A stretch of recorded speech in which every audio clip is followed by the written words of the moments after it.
Hello everyone, today we will discuss the type third of f dy equal to q. Okay, so आज की class में हम f dy equal to q linear differential equation with constant coefficient का solution करेंगे। And आज हम type third की बात करेंगे। टाइप थर्ड क्या है? टाइप थर्ड क्या होगा? अगर आपको q की वैल्यू साइन ए एक्स या फिर कोस ए एक्स की फॉर्म में मिलती है, देन वो कौन सा टाइप होगा? टाइप थर्ड होगा। बिकॉज आपने टाइप फर्स्ट स्टडी किया था, तो टाइप फर्स्ट में क्यू कितना था? 0। एंड टाइप सेकंड में कितना था? Q e to the power a x था, मीन्स एक्सपोनेंशियल फंक्शन था।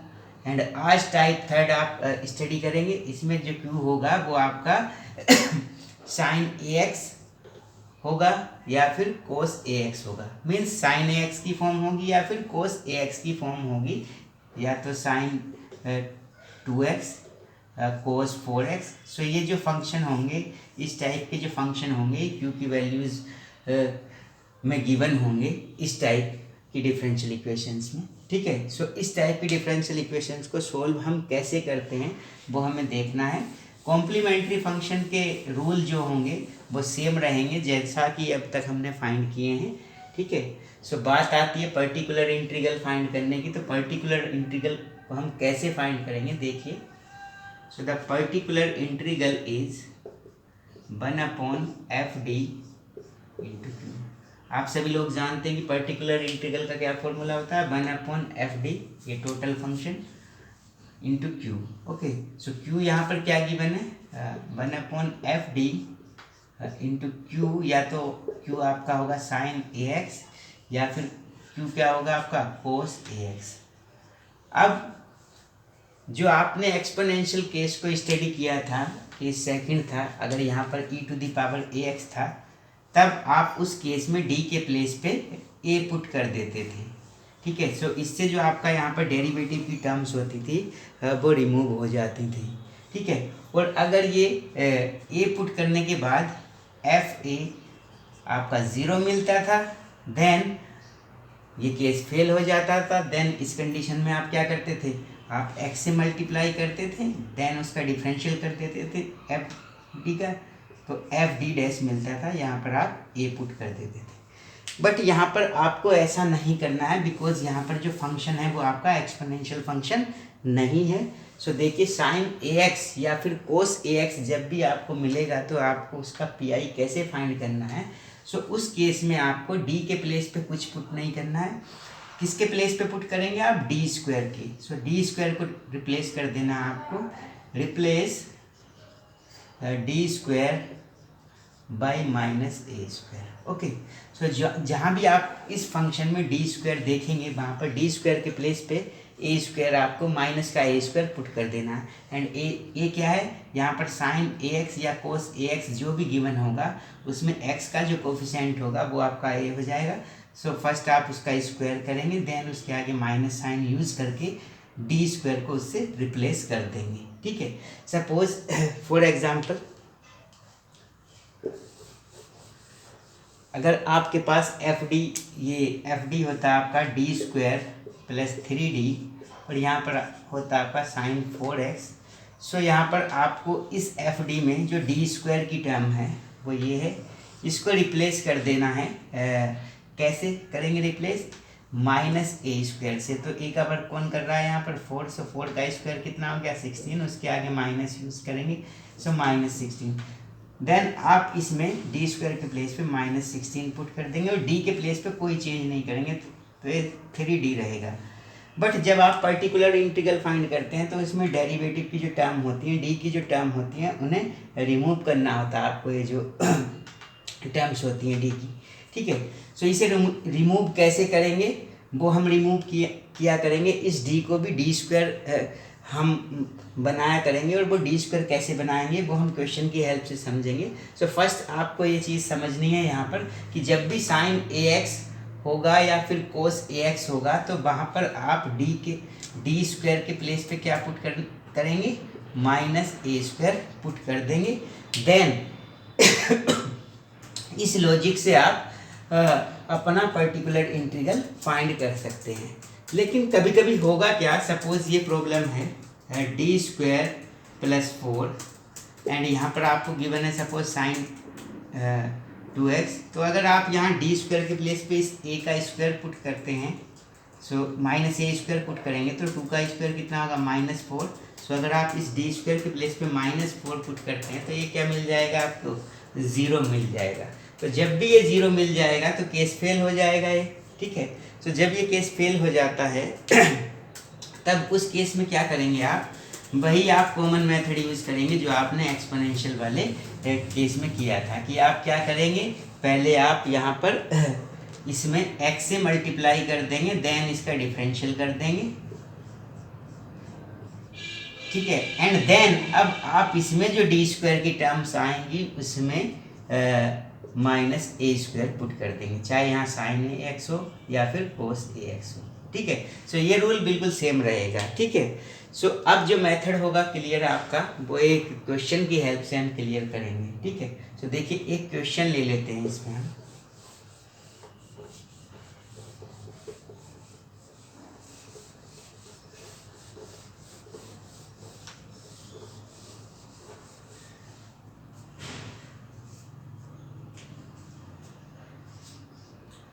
So our problem is solve d2y by dx2 plus y equal to sin 4x। Okay, इस differential equation को आपको सोल्व करना है। So first of all you can write this differential equation in form of capital D. So आप इसे capital D की form में लिख सकते हैं। तो क्या हो जाएगा, D square plus 1 y equal to sine 4x। Okay, अब आप इसकी सबसे पहले क्या फाइंड करेंगे, ऑक्सिलरी इक्वेशन फाइंड करेंगे। So the auxiliary equation is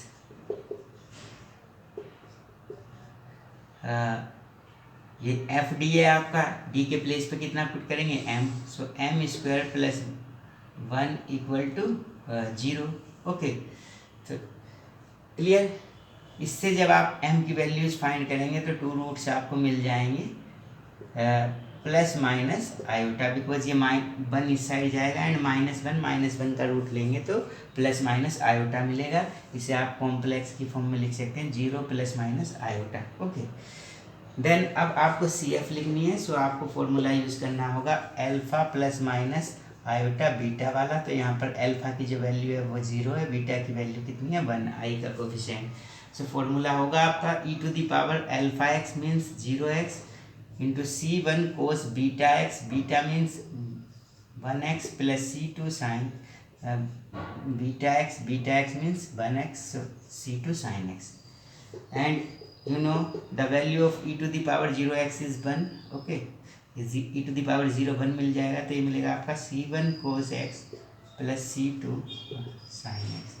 so ये आपकी हो जाएगी कॉम्प्लीमेंट्री फंक्शन मीन्स CF इस डिफरेंशियल इक्वेशन के लिए। अगर आप इस डिफरेंशियल इक्वेशन में देखते हैं किसका फंक्शन है, डी का फंक्शन है, तो इसे आप लिख सकते हैं एफ डी। ये y एज इट इज़ है और ये यहाँ पर है साइन 4x। ये क्या है, q है। सो ये किस टाइप की है, F D Y is equal to q है। और q जो है इसमें वो किस कैसा फंक्शन है, या तो वो साइन ax का फंक्शन होना चाहिए केस थर्ड में, या फिर कोस ax का कोस ax होना चाहिए। तो यहाँ पर ये q किसकी फॉर्म में है, साइन ax की फॉर्म में, यानी ये टाइप थर्ड है, ठीक है। सो अब आपने इसे देख लिया क्वेश्चन को कि इसमें आपको कौन सा रूल अप्लाई करना है पर्टिकुलर इंटीग्रल फाइंड करने के लिए, टाइप थर्ड वाला, कि जब q कितना होता है आपका साइन ax या फिर कोस ax की फॉर्म में से कोई एक होता है, ठीक है। सो देखिए पर्टिकुलर इंटीग्रल फाइंड करेंगे हम इसका। So the particular integral is 1 F D, ये टोटल एफ डी आ जाएगा, इंटू क्यू कितना है साइन 4x। ओके, सो अब एफ डी की वैल्यू कितनी होगी, D square plus 1 and sine 4x, ठीक है भाई। अब आपको मैंने जो रूल बताया है, रूल क्या बताया आपको कि जो डी स्क्वायर है उसके प्लेस पे आप क्या पुट करते हैं, माइनस ए स्क्वायर। सो ए की वैल्यू कितनी है यहाँ पर 4। सो 4 का स्क्वायर करेंगे तो कितना आ जाएगा 16। 16 के आगे माइनस यूज कर देंगे तो ये हो गई वैल्यू किसकी, -4 की। ठीक है, सो डी स्क्वायर के प्लेस पे कितना पुट कर देंगे, -16, सो -16 + 1 sin 4x। ठीक है, सो आपका जो पर्टिकुलर इंटीग्रल यहाँ पर मिलेगा वो कितना मिलेगा, 1/-1/15, ये 15 हो जाएगा sin 4x। ठीक है, सो इस तरह से ये पर्टिकुलर इंटीग्रल की वैल्यू आ गई है, बिकॉज अब इसमें कोई भी टर्म डी की नहीं है। अब आपको इस डिफरेंशियल इक्वेशन का कंप्लीट सॉल्यूशन लिख देना है, and you know what is the complete solution of differential equation is y = CF + PI, and CF आप ऑलरेडी यहाँ पर फाइंड कर चुके हैं, सो CF के प्लेस पे CF की वैल्यू पुट कर देंगे, C1 cos x + C2 sin x, and PI की वैल्यू कितनी हो जाएगी, ये PI की वैल्यू हो जाएगी -1/15 sin 4x। ओके, सो इस तरह से हमने जो डिफरेंशियल इक्वेशन थी d2y/dx2 + y = sin 4x, इसका सॉल्यूशन फाइंड किया। ठीक है, अब इस पे एक प्रॉब्लम और ले लेंगे हम, जिससे कंसेप्ट आपका अच्छी तरह से क्लियर हो जाए। तो एक प्रॉब्लम और ले रहे हैं हम इस पे। ठीक है, सो नेक्स्ट प्रॉब्लम ले लेते हैं। ठीक है,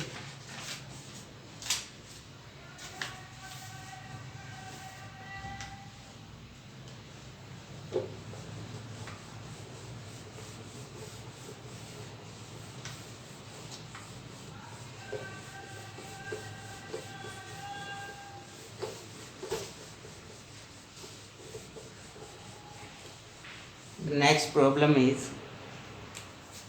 solve d2y/dx2 plus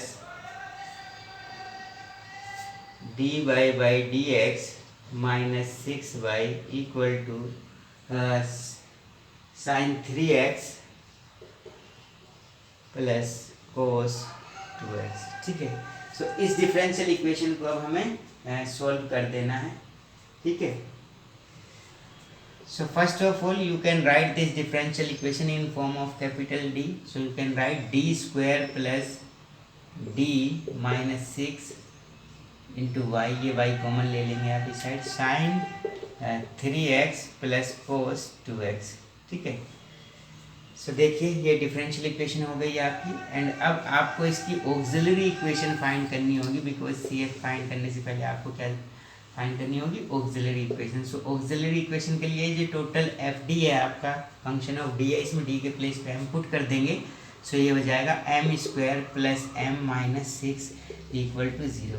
एंड इस डिफरेंशियल इक्वेशन को आप सोल्व कर सकते हैं, चाहे वो कैलकुलेटर से सोल्व करें या फिर आप इसके फैक्टर कर सकते हैं। 6 के ऐसे फैक्टर जिन्हें माइनस करके बनाए तो आप यूज कर सकते हैं 3 × 2 = 6। ठीक है, सो आपको इस तरह से इसके फैक्टर जो है वो मिल जाएंगे। ठीक है, सो इसका सॉल्यूशन कैसे करेंगे आप, 6 के फैक्टर कर सकते हैं। ठीक है, 6 के फैक्टर कर लीजिए, m² इस m को लिख सकते हैं आप 3m - 2m - 6 = 0, and you can take m common from first pair and -2 from second pair, so m into m plus 3 minus 2m plus 3 = 0, and this will give you m minus 2 into m plus 3। ठीक है, सो इससे m की values कितनी आएंगी आपको, एक value तो मिलेगी 2 जब आप इस फैक्टर को 0 लेंगे, एंड एक वैल्यू मिलेगी -3 जब आप इस फैक्टर को 0 लेंगे। सो इससे आपकी CF कितनी होगी, सो दोनों जो रूट्स हैं आपके वो रियल हैं और डिस्टिंक्ट हैं। सो आप कौन सा रूल अप्लाई करेंगे CF के लिए, फर्स्ट रूल, कि जब रूट्स जो होते हैं वो डिस्टिंक्ट होते हैं और रियल होते हैं, तो C1 e⁻m1, m1 means first root कितना है 2x, plus C2 e⁻ second root कितना है -3, सो -3x। सो इस तरह से ये इस डिफरेंशियल इक्वेशन की क्या हो जाएगी, CF हो जाएगी। ठीक है, अब हमें फाइंड करना होगा इसकी PI को, तो देखिए अब हम इसकी PI को फाइंड कर लेते हैं। ठीक है, तो देखिए PI कैसे फाइंड करें।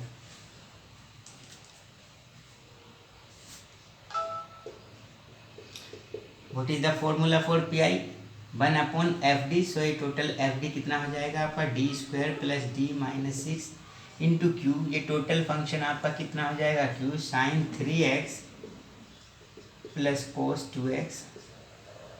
दोनों फंक्शन जो है वो प्लस में है यहाँ पर, मीन्स जो क्यू है आपका वो क्या है, सम ऑफ टू फंक्शंस है। तो जब भी सम या डिफरेंस होगा टू फंक्शंस का तो हम इस ऑपरेटर को इस पर अलग अलग ऑपरेट कर सकते हैं, मतलब इसे ब्रेक कर सकते हैं। तो इसे आप क्या लिख सकते हैं, 1/d² plus d minus 6 sine 3x and plus 1/d² plus d minus 6 cos 2x। ठीक है, तो इस तरह से आप इसे लिख सकते हैं। ठीक है, अब आपको कंसेप्ट यूज करना है, ये किसकी फॉर्म है, साइन ax वाली फॉर्म है। सो यहाँ पर d² के प्लेस पे कितना पुट करेंगे आप, इस a का स्क्वायर करेंगे, 3 का स्क्वायर 9, उसके आगे माइनस यूज करेंगे। सो ये हो जाएगा -9। सो d² को आपको इससे रिप्लेस कर देना है -9 से, तो यहाँ पर हो जाएगा -9 और d के प्लेस पे कोई चेंज नहीं करेंगे, plus d minus 6 sine 3x। ठीक है, इसी तरह से आप इसमें d² के प्लेस पर यहाँ पर है कोस ax और ax की वैल्यू है 2, सो 2 का स्क्वायर करेंगे तो 4, उसके आगे माइनस यूज करेंगे -4। सो d² के प्लेस में -4 कर देंगे यहाँ पर, एंड d के प्लेस पे कुछ नहीं करेंगे, d एज इट इज रहेगा। ठीक है, अब देखिए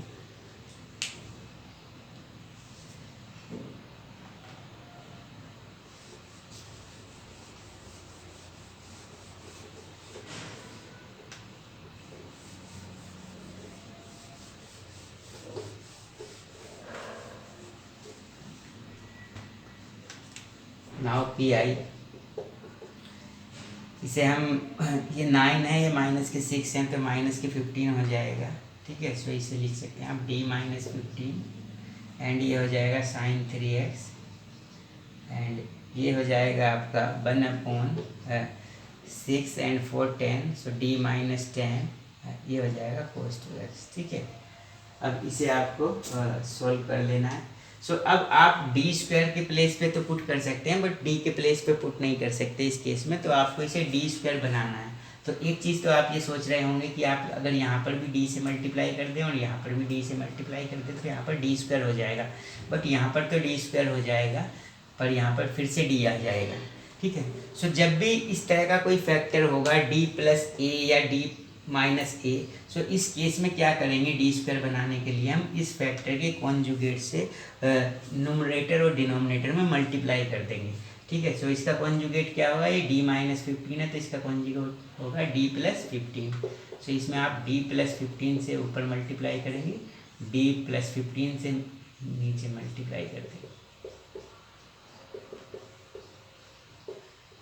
यही सेम रूल आप इसके लिए करेंगे, इसके कॉन्जुगेट से ऊपर नीचे मल्टीप्लाई कर देंगे। और ये क्यों कर रहे हैं आप, जिससे कि आपको नीचे d² की टर्म मिल जाए। ठीक है,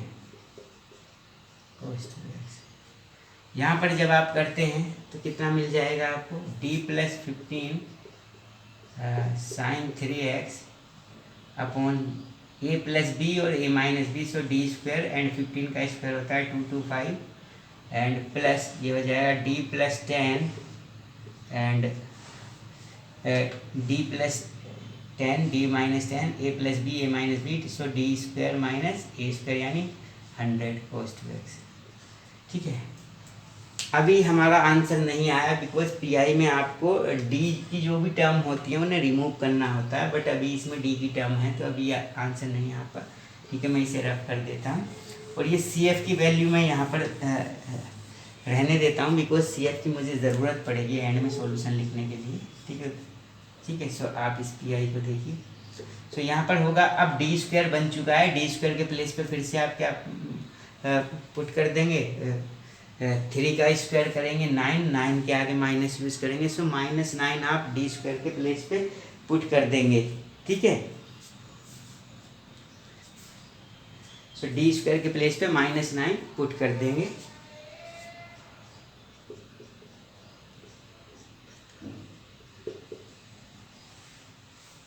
सो d² के प्लेस पे -9 हमने यहाँ पर पुट कर दिया, प्लस यहाँ पर है डी प्लस 10, यहाँ पर डी स्क्वायर के प्लेस पे कितना पुट करेंगे, -4। सो ये आ जाएगा आपका पर्टिकुलर इंटीग्रल डी प्लस 5, ये इसमें 9 ऐड कर लेंगे हम, तो 9 ऐड कर लेंगे तो ये कितना आ जाएगा, माइनस, जब 9 ऐड करेंगे तो ये आ जाएगा आपका 2 3 4 एंड ये हो जाएगा आपका 104 डी प्लस 10 cos 2x। ठीक है, अब डिनोमिनेटर से d की जो टर्म है वो रिमूव हो चुकी हैं। ठीक है, अब कोई ज़्यादा प्रॉब्लम नहीं है। नोमरेटर से d को रिमूव करने के लिए sin 3x की यहाँ पर भी मल्टीप्लाई हो जाएगी, यहाँ पर भी। सो जब यहाँ पर sin 3x आएगा तो d sin 3x का मतलब होगा sin 3x का डिफरेंशियल, जो कि हो जाएगा 3 cos 3x, ये हो जाएगा 15 sin 3x।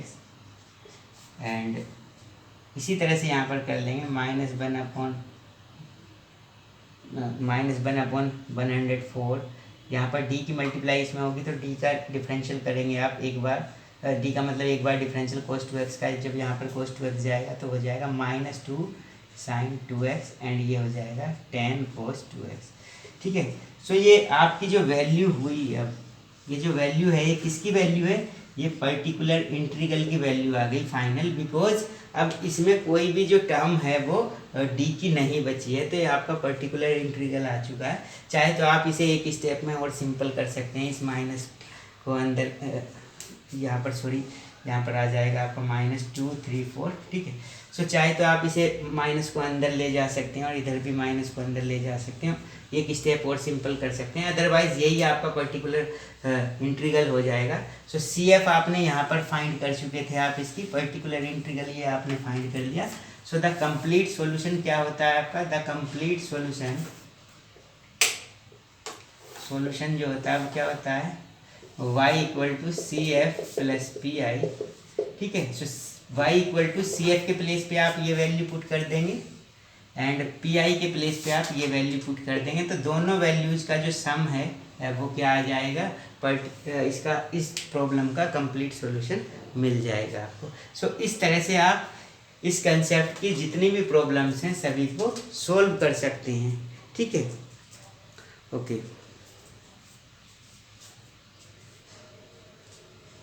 अब हमें इसमें एक ऐसी प्रॉब्लम और लेनी है जिसमें अगर हम d² के प्लेस पे -a² पुट करते हैं तब FD जो है हमारा वो 0 बन जाता है। ठीक है,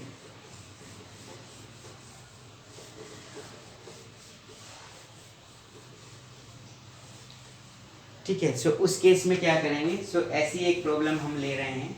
ठीक है, तो देखिए एक प्रॉब्लम और इस पर हम ले लेते हैं इस टाइप की। ठीक है, तो देखिए now our problem is solve d² + 1 y = cos x। ठीक है, ये हमारी प्रॉब्लम है, इसे हमें सोल्व करना है। तो देखिए कैसे सोल्व करेंगे। First of all, you can write the auxiliary equation. So the auxiliary equation is, ये टोटल फंक्शन आपका FD है, इसमें d के प्लेस पे m पुट करेंगे। सो m² + 1 = 0, जिससे m की वैल्यू कितनी मिलेगी आपको, प्लस माइनस आयोटा m की वैल्यू मिल जाएगी आपको। ठीक है, सो यहाँ पर आप 0 लिख सकते हैं, इसे alpha plus minus iota beta की फॉर्म में लिखने के लिए। ठीक है, सो अल्फा यहाँ पर 0 हो जाएगा, बीटा यहाँ पर 1 हो जाएगा। ठीक है, सो द CF इज, तो यहाँ पर जो रूट्स हैं वो आपके कैसे हैं, कॉम्प्लेक्स हैं। ठीक है, सो इस केस में क्या होता है, CF e⁴ αx means 0x and C1 cos βx, beta means iota का कोफिशिएंट कितना है यहाँ पर 1, सो C1 cos x + C2 sin x। Okay, and e⁴0x means e⁴0 is 1, so this will be C1 cos x + C2 sin x। Okay, सो ये आपकी complementary function आ जाएगा इस differential equation का। अब आपको इसका पर्टिकुलर इंटीग्रल फाइंड करना है। So the particular integral is 1/FD। FD कितना है, d² + 1 एंड Q, यहाँ पर आप Q पुट करेंगे, Q कितना गिवन है आपको, cos x। तो ये भी किस फॉर्म में है, cos x, ये कौन सी फॉर्म है, cos ax, और यहाँ पर a का वर्ग कौन कर रहा है, 1, ठीक है। सो आप d² के प्लेस पे क्या पुट करते हैं, -a²। सो d² को किससे पुट कर देना है, यहाँ पर a का काम कर रहा है 1, सो -1² यानी -1 पुट कर देना है। बट जैसे ही आप d² के प्लेस पे यहाँ पर -1 पुट करेंगे, सो ये -1 एंड 1 कितना हो जाएगा, 0 हो जाएगा, तब ये केस फेल हो जाएगा। तो इस केस में क्या करना होता है आपको, ठीक है। इस केस में हमने बताया आपको कि यहाँ पर आप x का मल्टीप्लाई करेंगे, x मतलब जो डिफरेंशियल इक्वेशन में जो भी इंडिपेंडेंट वेरिएबल है, तो यहाँ पर डिफरेंशियल इक्वेशन में इंडिपेंडेंट वेरिएबल क्या है, x है, बिकॉज ये y और x में है डिफरेंशियल इक्वेशन, तो y डिपेंडेंट है और x इंडिपेंडेंट। सो यहाँ पर इंडिपेंडेंट वेरिएबल का मल्टीप्लाई करते हैं, x का मल्टीप्लाई कर दिया और इसका डिफरेंशियल कर देते हैं। सो इसका डिफरेंशियल करेंगे d² का, d के रिस्पेक्ट में जब डिफरेंशियल करेंगे तो मिलेगा 2d, और 1 का डिफरेंशियल कांस्टेंट का 0 मिल जाएगा। सो ये हो जाएगा cos x, ठीक है। अब आप इसे ऐसे लिख सकते हैं, x/2, ये तो कांस्टेंट है, x के साथ लिख सकते हैं, इंटू 1/d cos x, ठीक है। अब एक बात आप लोगों को पता ही है कि अगर मैं ये लिखता हूँ d cos x, सो इसका मतलब क्या है, d का डिफरेंशियल ऑफ cos x, और अगर मैं लिख देता हूँ 1/d cos x, तो इसका मतलब क्या है, 1/d का मतलब इंटीग्रल ऑफ cos x, तो इस 1/d का मतलब क्या है, cos x का इंटीग्रल। सो इसका इंटीग्रल कर देंगे तो x/2 cos x का इंटीग्रल होता है sin x, ठीक है। सो ये आपका पर्टिकुलर इंटीग्रल आ चुका है, बिकॉज अब इसमें कोई भी d की टर्म नहीं है, ठीक है। सो अब आपको क्या लिखना है, द कंप्लीट सॉल्यूशन क्या होता है, y = CF + PI। सो CF कितना है, यहाँ पर CF आपके सामने है, ये कितना है, C1 cos x + C2 sin x, and PI कितना है, ये वैल्यू किसकी है, PI की है। सो x/2 sin x। सो इस तरह से इस डिफरेंशियल इक्वेशन का जो कंप्लीट सॉल्यूशन मिला आपको, वो मिला C1 cos x + C2 sin x, x/2 sin x। So ये आपका फाइनल आंसर हो जाएगा। सो इस तरह से आप इस कंसेप्ट के सारे क्वेश्चंस को सॉल्व कर सकते हैं, ठीक है।